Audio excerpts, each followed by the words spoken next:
Good afternoon, everyone. Thank you for attending this meeting of the Standing House Committee on Judiciary. We appreciate your willingness to come here this afternoon. For those that may not know, we had one of our members lost their mother. Visitation was today. We would not have been able to get all of the agenda in if we had stayed on our regular time. So we elected, in order to keep things flowing, to do it upon adjournment. So that's why we are doing it now. As always, remember to mute your phones or put them on airplane mode because of the technology in the room, with the system being very sensitive. We do have a quorum. With that, Madam Secretary, please call the roll. Representative Blanton. Present in the room. Representative Bratcher. Here in the room. Representative Cantrell. Here in the room. Representative Decker. Present. Representative Elliott. Here in the room. Representative Fisher. Here in the room. Representative Heverin. Present in the room. Representative Kulkarni. Present in the room. Representative Lewis. Representative Maddox. Representative McCoy. Here. Representative Minter. Representative Mosier. Representative Nemes. Here in the room. Representative Petrie. Present remotely from my annex office. Thank you. Representative Scott. Present. Representative Stevenson. Representative Banta. Chairman Massey. Here in the room. Thank you. We have 3 bills for consideration today. The first one is going to be presented by Representative Pratt, which is House Bill 48. I will tell the members, you may recall, we had this in the interim in the joint committee meeting, and it was arose out of an incident that happened in his district. But we've heard since then that it's happened a number of times, not only in our state but throughout the country, and so that's the reason we're taking this bill up. With that, I will turn the floor over to Representative Pratt. I will say, as we start, though, there is a committee sub. Motion on sub. We have a motion on the sub by Representative McCoy and a second by Representative Fisher. All in favor signify by saying aye. Aye. Representative Pratt, the floor is yours. Thank you, sir. Thank you, members of the committee, for allowing me to present my bill today. Again, the swatting bill has nothing to do with actually hitting someone. Is your mic on, Representative? Is the light on? Yes, it is on. Okay. I'm moving it closer. Pull it closer, Thank yes. you. It has nothing to do with hitting someone. It's all about making a false 911 call, which actually requires usually a SWAT team to come out there. We have actually worked, you've heard it in the interim. We actually, the committee sub change was make it only a Class D felony. And the reason we need to make it a felony is most of these calls come from out of state, and they cannot go across state lines unless it is a felony. Right now, it's a misdemeanor with a $25 fine. This will allow... Mr. Chairman, motion on the bill. Second. Second. We have a second. All right, any discussion? Representative Scott. Thank you, Chairman. I just wanted to get clarification, Representative, on the difference between the original bill and the committee substitute. I just want to be absolutely clear. Originally, talked with my local sheriff. They wanted to make it, again, the lowest level. They need to make it a felony so they can go across state line, because most of these calls come in from across state lines. We actually made it a low level to make the call. It required a response from, SWAT team or something like that. Then if someone got hurt, it moved up a level. If someone died, it moved up a level. After consulting with my attorney friends, they said you just need to make it low level felony. Don't go the other route. So that's all we did. Thank you. Representative Kulkarni. Thank you, Rep. Pratt. I had a quick question about any other possible state laws that could address this issue. Are there any other felonies like wanton endangerment? Is there a need to create another felony, I guess is my basic question. I've talked to people, and unfortunately, no other laws in the state actually addresses this, so that's why we went this route. And there's actually 17 other states that have actually passed laws to prohibit this. Thank you. Representative Nemes. Thank you, Mr. Chairman. I'm going to vote yes on this bill. I just wanted to note that yet again we're here to make a crime more severe. I'm not saying this is bad. This is probably good, but it's high time after 45 years that we look at the penal code in its entirety. I know, Mr. Chairman, you and I have talked about that. I know that's something you support. Every year we add 10, 12, 20 new crimes or enhance them, and it's time to take a holistic look. I vote yes today, but I really hope everybody supports a more holistic look over the interim. Thank you, Mr. Chairman. Thank you. Seeing no other questions, Madam Secretary, please call the roll. Representative Banta. Representative Blanton. Aye. Representative Brotcher. Yes. Representative Cantrell. Yes. Representative Decker. Yes. Representative Elliott. Aye. Representative Fisher. Yes. Representative Heverin. Yes. Representative Kulkarni. Briefly explain, Chairman. I'm going to vote no. I understand the intent behind this bill. I just have real issues with creating another felony, and to echo, I guess, Rep. Nemus's point, which is why the only reason I'm voting no today. I agree. Yes, ma'am. Representative Lewis. Representative Maddox. Representative McCoy. Yes. Representative Minter. Representative Mosier. Representative Nemus. Yes. Representative Petrie. Yes. Representative Scott. Chairman, I'm going to pass for now. Representative Stevenson. Chairman Massey. Yes. If my count's correct, there being 11 yes votes, 1 no vote, and 1 pass, then House Bill 48 will pass and be reported with favorable expression that the same should pass on the floor. Thank you, Representative Pratt, for this bill. I will say that there was a lot of work that went into this. I want to thank Josh Nacy, who is with us today. We had to go and look through several definitions of what emergency response was to find a fit that we believed would be best for the Commonwealth. So thank you, Josh, for that. And thank you, Representative Pratt. Thank you, sir, and thank you, member of committees.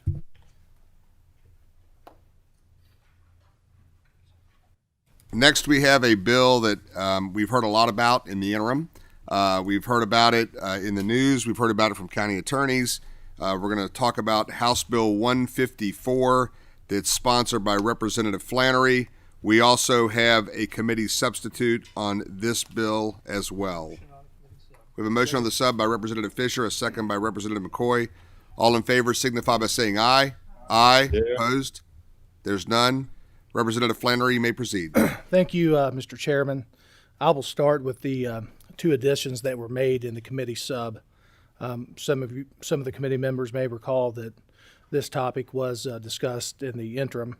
The first change deals with some discretionary language on the impoundment of license plates by district court judges. That you will find that on page 1, and on page 3, there's an issue on the keeping of records that is clarified for the intoxilizer instructions.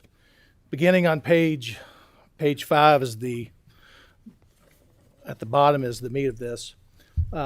This bill is a response to the McCarthy decision by the Kentucky Supreme Court, which in my judgment is a misapplication of the Birchfield decision that the Supreme Court heard. What it does, in effect, is it prevents, in a drug driving scenario, the opportunity for a prosecutor in their case in chief to present evidence that there was a refusal of a blood test. So what this bill does, it allows, in which this is the only crime in Kentucky that a search warrant cannot be obtained at this time upon a showing of probable cause. It allows a search warrant to be issued in all DUI cases. Currently, there are 2 things that have to be met to qualify. There has to be either a death or a physical injury. So it strikes that language and will allow it upon the approval of a judge. I believe this is very consistent with our current Fourth Amendment jurisprudence, but it is very necessary that we deal with this issue. Over 54% of DUI cases involve drugs or a combination of drugs and alcohol.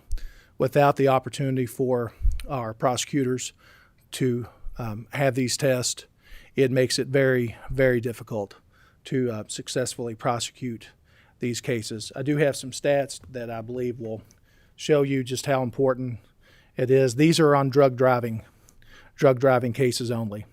In 2020, there were 1,873 collisions in this state. On drug driving alone, that doesn't include any alcohol-related DUIs. Drug driving alone in 2020, 86 fatalities. And in 2020, drug driving only 1,086 injuries on our roadways. I believe this is a good step. It will actually put Kentucky in conformity with the overwhelming majority of our states. Currently, 34 states allow this, so it's not a big deviation from what other states are doing. And welcome any questions. We have a motion on the bill by Blanton, Representative Blanton, and a second by Representative Nemus. And we have some questions, Representative Scott and then Hebron. So, Thank you, Chairman.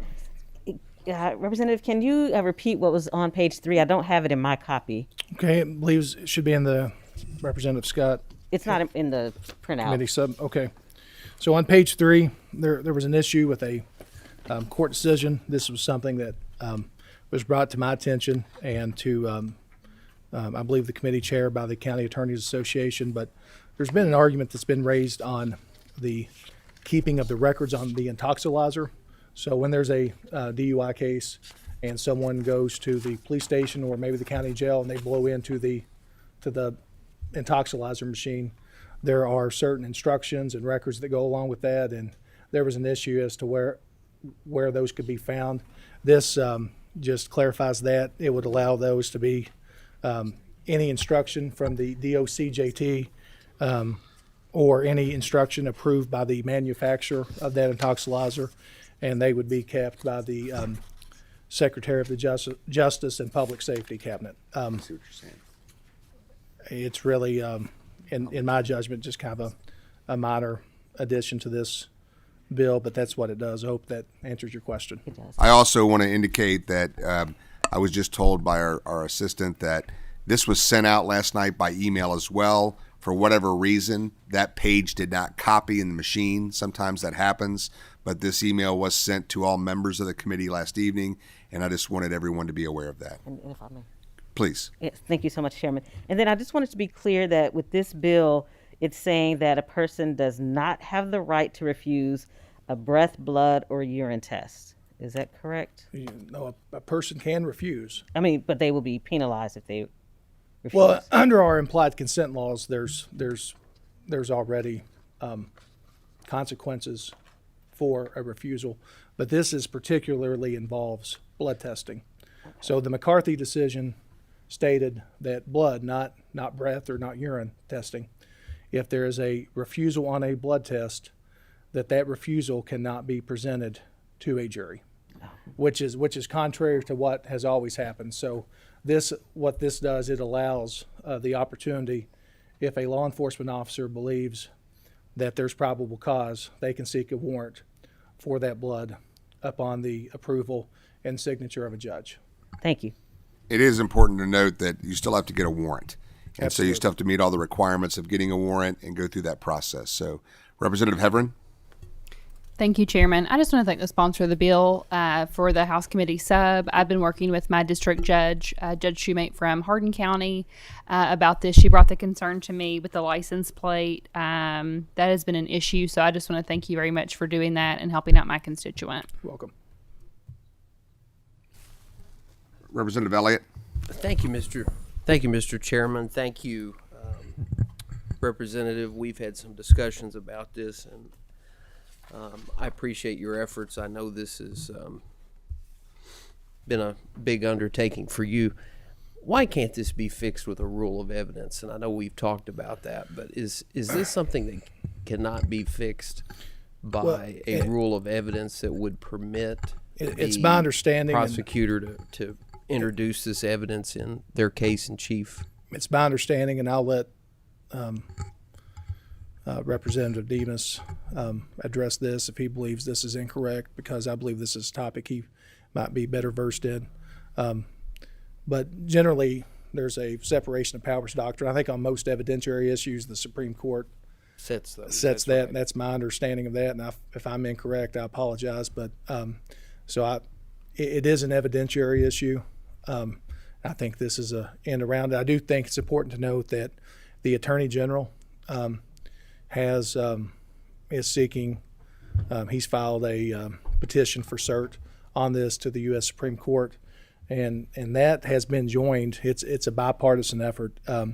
It's been joined by multiple states, Colorado, Alaska, Arizona, the District of Columbia has joined it, Florida, Indiana, Iowa, Kansas. It's almost looks like 25 states. So this is a very important issue that I think is concerning to the attorneys general across the nation. I would also point out that part of the reason we had the committee sub was because the Attorney General's office was concerned that the original language might make their petition for cert moot, and we did not want to inhibit that, because if the court takes it up and overturns the case of McCarthy, then there's really no need for this. But in the meantime, we still have this situation pending in the Commonwealth. With that, Representative Bratcher. The blood component is the issue, right? It is. So anytime that you have a suspect in a DUI case that is a drug driving case, breath is not a suitable test. We don't have the technology to use any sort of intoxilizer or some sort of roadside breathalyzer instrument to try to measure blood alcohol content or I should say some sort of drug content in a suspect's blood. So the other two options are blood and urine testing. Urine is really not a very good option on this because it does not give a timeline of when that was in the suspect's system. It will show the presence, but you can't really pinpoint the time like you can with a blood test. So blood is, for all practical purposes, the only option when you have a drug driving case. It really, this bill really will not impact alcohol drug driving as much, because any refusal on an alcohol DUI charge, that could still be presented to the jury under this, and I think it's real important to state that the Birchfield decision, which was a U.S. Supreme Court decision, I mean, it clearly stated in that decision that state Supreme Courts, state trial courts should not interpret their decision to mean all the evidentiary issues that the McCarthy court, our state Supreme Court, actually decided. So that's when I say it's a misapplication. I mean, I think it's really in conflict with what Birchfield actually said. Just curious, has this come across in other state decisions and whatnot, or is this unique to Kentucky? I think this particular issue is unique to Kentucky. I think it's concerning to other states, and that's reflected by the amount of attorneys general that have joined with our Kentucky Attorney General and seeking a hearing on the U.S. Supreme Court on this issue. But it's mostly an issue, and even the Birchfield decision is that came out of North Dakota. They actually had a crime that said a statutory crime that stated that it's a crime to actually refuse a test, which is not what we have. There are just consequences with your implied consent and your privileges of being able to have a license and those issues. So it's really not consistent even with our statutory framework. Representative Cantrell. Thank you, Mr. Chair. My question is about, at the bottom of page 5, where the bulk of the language that we're getting at here is. Before that, it says from the incident. And I guess my question is, we didn't amend any of the definition sections, so there's no definitions in here. Is that a defined term in another place in the statute? Is that a motor vehicle accident? Is that a single car accident? Is that a multi-vehicle accident where there is a victim? I'm not aware if it is defined. Well, if you flip over to page 6, the term motor vehicle accident is used, so it seems to me like that could be a different meaning than the incident. Yeah, I don't know the answer to that, but I do see that. I'll be glad to look in that, and if that's an issue that I believe needs to be addressed, I'd we'll handle that. But I don't know, Mr. Chairman, if you're familiar with, do you know if incident is described or is defined in any of I these guess my others? question is really, could this be used in the case of a single car accident? So an incident obviously can involve a single car or multiple vehicles. I think when they're getting an incident, what it means is that whatever gave rise to the charges being levied by the authorities at the time is the incident. An incident in some cases could involve a motor vehicle, which goes to the second part of the explanation. So we will review that to make sure it's not a scrivener's error, but I believe that that's the intent of the law. Thank you. And maybe it could just be clarified. Thank you. All right, we have a motion on the bill and a second, and seeing no further questions, Madam Secretary, please call the roll. Representative Banta, Representative Blanton, Aye. Representative Brotcher, Yes. Representative Cantrell, Representative Decker, Yes. Representative Elliott, Representative Fisher, Yes. Representative Heverin, Representative Kulkarni, Yes. Representative Lewis, Representative Maddox, Representative McCoy, Yes. Representative Minter, Representative Mosier, Yes. Representative Nemus, Yes. Representative Petrie, Yes. Representative Scott, Chairman, I'm going to pass until some of the issues that were raised are addressed. Thank you. Representative Stevenson, Chairman Massey. Yes, there being 13 yes votes, 0 no votes, and 1 pass. House Bill 154, as amended by committee substitute 4, is passed and will be reported with favorable expression. Thank you, Representative Flannery. While we're changing table persons here, next we'll call House Bill 269, but I want to ask if Representative Mosier would like to record a vote on House Bill 48 as amended by proposed House Substitute Amendment 2. Yes, thank you, Mr. Chair. I would like to record a yes vote, please. Thank you, Representative. Thank you. With that, we'll move on to House Bill 269 that's going to be presented by Representative McCoy. And I will note for the members that this has been brought previously. He will explain that here momentarily, but it's been brought previously. I believe it's passed out of this committee and passed off the floor, I believe. It just has not been held in the Senate. And so we're back again today. And with that, I'll turn the floor over to Representative McCoy. Thank you, Mr. Chairman. You're absolutely correct. I will tell you this. We, in the interim, met with the Senate, President Stivers and Whitney Westerfield, and took their considerations and made changes to the bill. Here's the change they needed, and here's what it does. You now have to have a documented history and diagnosis from a mental health professional, and we define that expressly in the bill. The gist of the bill is if you have a serious mental illness, you are not eligible for the death penalty. Doesn't mean you're not going to go to jail for life. It just means the death penalty is off the table. Mr. Chairman, a motion on the bill. All right, we have a motion on the bill. We have a motion on the bill by Representative Petrie and a second by Representative Heverin. Is there any discussion? Representative Nemus? Thank you, Mr. Chairman. Representative McCoy, thank you for being here. Father, thank you for being here.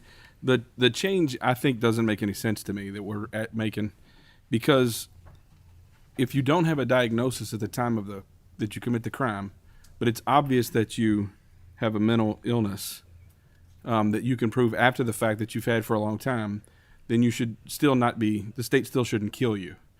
There's a lot of people who are not diagnosed before they commit crimes who still shouldn't be killed. I'm going to support this bill because I think it's a move forward. It's nowhere near what we need, even in the area of mental health. But with respect to the death penalty more globally, it's fiscally very unsound policy. About almost 2/3 of our death penalty convictions in Kentucky are overturned on appeal. That makes absolutely no sense. And if that doesn't show you the potential for mistake and executing the wrong person, I don't know what does. I would also note that it is not the state's role under any circumstance to end a life from natural conception to natural death. We need to end the death penalty in Kentucky. This is a step forward, so I'm supporting it. But the state shouldn't be killing any human being from natural conception to natural life. I'm going to support this bill, but we've got a long way to go. Thank you, Mr. Chairman. Thank you. Representative Cantrell. Thank you. my question is about the limiting it to the disorders listed on page 1, like, I guess lines 19 through 22. Is it only limited to those diagnoses? Unfortunately, yes, at this point. You know, the game of politics. I mean, I'll just echo what Representative Nema said, that the more changes you make to this, and I understand why you're making them to make it more palatable for others, but there's a lot more circumstances out there where this could be applied, and someone could not fall into these words that we're putting out and still be worthy of some sort of lesser sentence, I suppose. So I'm supporting of this. I'm supporting this today too completely, but it's gotten a lot wonkier with all the different changes that you've made. Representative Elliott. Thank you, Mr. Chairman. Thank you, Representative McCoy. I'm a co-sponsor on this, obviously support it. Hypothetically, if someone has committed a crime and they have not been diagnosed with one of these illnesses at the time that they commit the crime, but then at some point after they're diagnosed, what effect does this bill have on that person if they're subsequently diagnosed with a mental illness that would qualify, but not at the time of the offense? The reading of the bill is that it would not apply to them. Unfortunately, they would still be eligible for the death penalty in Kentucky. Okay, that And, was and, my and listen, reading. I appreciate everybody's comments. I'm with you 100%. Sure. If it were up to me, we'd get rid of it completely, but we've got to crawl before we can walk, and we've got to walk before we can run. So Absolutely. just take these baby and steps. I'll just say, Mr. Chairman, as someone who does support the death penalty in limited circumstances, this is an area where I agree with you that we shouldn't apply it. I think there are instances, at least in my mind, where we still need to apply the death penalty. So that's where we disagree, but this is an area that I think we can agree on, even go further. Thank you, Mr. Chairman. Representative McCoy, the father, you wanted to say something? I was in response to Representative Elliott. I think that's one of the holdups right now over in Franklin Circuit Court, was that the state has not come up with a protocol that describes how would they treat a situation where somebody not mentally ill at the time and convicted of a crime and sentenced to death, but becomes mentally ill in the while in the prison. I think that's holding up the process, and that because the Supreme Court has says you can't execute someone who doesn't understand what's happening. Representative Scott. Thank you, Chairman. Representative McCoy, I would like to expand on the question that Rep. Cantrell was asking, because I want to make sure that people who are watching at home understand, because they're not here to play the game, so I don't know that they really understand what's happening here. Can you explain why only those 4 disorders? Yes, ma'am. First of all, we feel like these are a good first step. And I think, as Representative Cantrell said, there might be a lot more that could be added to the list. But in order to get support for the bill, enough to get it across the finish line, I hope. I mean, the House, this committee and the House got it out. We're going to take a baby step. We're going to start with these, and let's see how that goes. And if the world doesn't end, maybe we can bring some medical people in to explain to us some of the other diseases that might need to be added in the future. But this is something that I think is a good first step. I really appreciate that explanation, and the world is not going to end over this. So thank you. Thank you, Chairman. Anyone else? Seeing no other questions, Madam Secretary, please call the roll. Representative Banta, Representative Blanton. Aye. Representative Brasher. I'd like to explain my vote. So many times, you get to vote yes or no. You get 2 options on bills like this. For me, when you say yes, that's 100% yes, or no, 100% no. And I'm really in between on this. I do believe in the death penalty. I think that there are certain crimes that everybody in this room, no matter what you say now, would say, yes, I believe in the death penalty. The mind can only go so far until you find that yes vote. You said that this is just a first step. I hope it's only the first step. 12 people on a jury have to agree before someone is put to death. Just think how horrible that crime must be to your loved ones, my loved ones or somebody's loved ones. So to say that the state has no business doing this, then just let's get rid of self-defense, because this is delayed self-defense. How many times would, if somebody's getting ready to commit a horrible crime, would the self-defense clause say, yeah, you can take that person's life? Well, you weren't there when that happened, but 2 years later you're there and you can vote for the death penalty. So I'm going to vote yes, because I do like this portion of it. But to put death penalty on trial, we need a whole new discussion, in my opinion, Mr. Chair. Thank you. Representative Cantrell? Yes. Representative Decker? Yes. Representative Elliott? Aye. Representative Fisher? Yes. Representative Heverin? Yes. Representative Colcarney? Yes. Representative Lewis? Representative Maddox? Representative McCoy? Yes. Representative Minter? Representative Mosier? Yes. Representative Nemus? Yes. Representative Petrie? Yes. Thank you. Representative Scott? Chairman, I'd like to explain my vote. Thank you. So my issue is that, if we're honest, the system under which we operate is structurally unsound, and it's full of inequities. And that's one of the reasons why we must abolish the death penalty. I appreciate your response, Representative, because this is a first step. We have a lot more steps to take, so this will be my only yes vote today.